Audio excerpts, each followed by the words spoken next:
All right, I'm here with the head coach of the Terriers, Glenn Braica, after the team's 63-57 loss over to Longwood here on Tuesday afternoon. Coach, give me your opening thoughts on your team's performance this afternoon. I thought we played very hard. I thought we made a few too many mistakes. I thought it was a tough style for us to play against, where they switch everything 1 through 4, and our guys hadn't really seen that. We don't do it in practice. I mean, you can do it one day, but it's not the same. And we haven't really seen it from teams much this year, and they're very, very good at it. It's a veteran team. They're really good at it. They have experience. They have experience winning. I thought we had a shot in the second half. I think we tied it, and then there was a loose ball down their end, and we didn't come up with it, and I thought that was a big play. But, you know, we got to learn. We just played 2 really good teams. We got to learn from it, and we got to move forward, and we got to get ready for Saturday. We have 2 games before the league.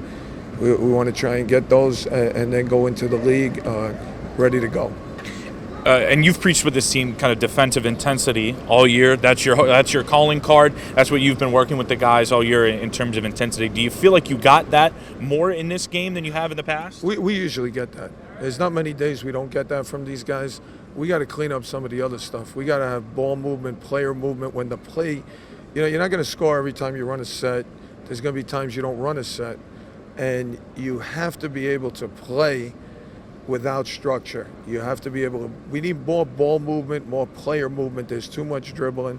And, you know, hopefully that'll come with experience as the year goes on. And we'll be able to move forward and get better as a team, because I think it's correctable. And I think if we correct it, we have a chance to be very good.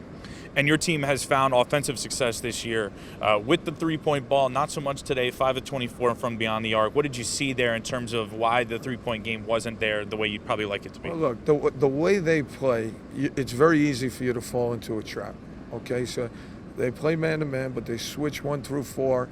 They don't get up in passing lanes and deny like we do.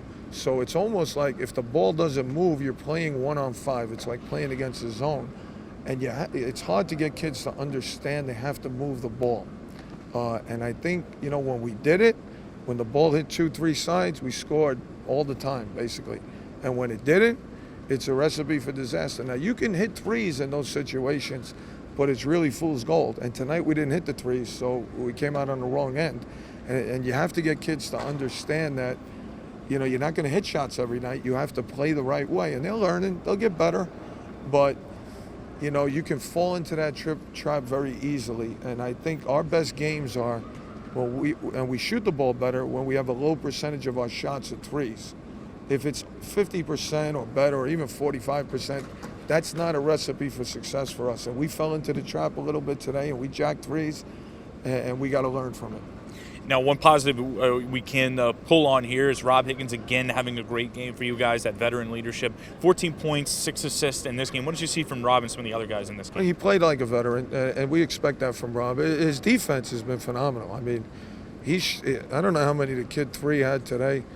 He's a very, very good player, and you know, he did a great job on a kid from Hartford, which he's going to have to do again Saturday. And the kid up at UMass Lowell, he basically did an unbelievable job on him. So he's there every night. We just want him to play like a veteran. He's really learning to be a point guard and becoming a point guard. And, you know, I didn't even think he scored that much today, so I was kind of surprised when I saw the stat sheet. But what we need from him is he's got to pick his spots, score. He's a much better player than when he got here. When he got here, he'd just come off the bench, just throw up shots. And he's really learned to become a much better basketball player. Now, you are expert with the transitions. They run us right into your team's next game, which is Saturday afternoon at Hartford. The second time you've seen Hartford. What changes about things now that you've seen them once already and you head back up to Connecticut to take on the Hawks? Well, look, they're an excellent offensive team. Excellent.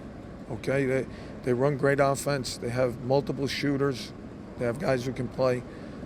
We did a very good job here. We played very well. We can't go up there with a mindset that we beat them here. It's going to come. It's not going. You're going to have to give the same effort that we gave here last week or whenever it was. Okay. All right, Coach. That's head coach Glenn Braica. His team heads on the road to face Hartford for the second time this season on Saturday. Coach, thank you so much. Thanks, Sean.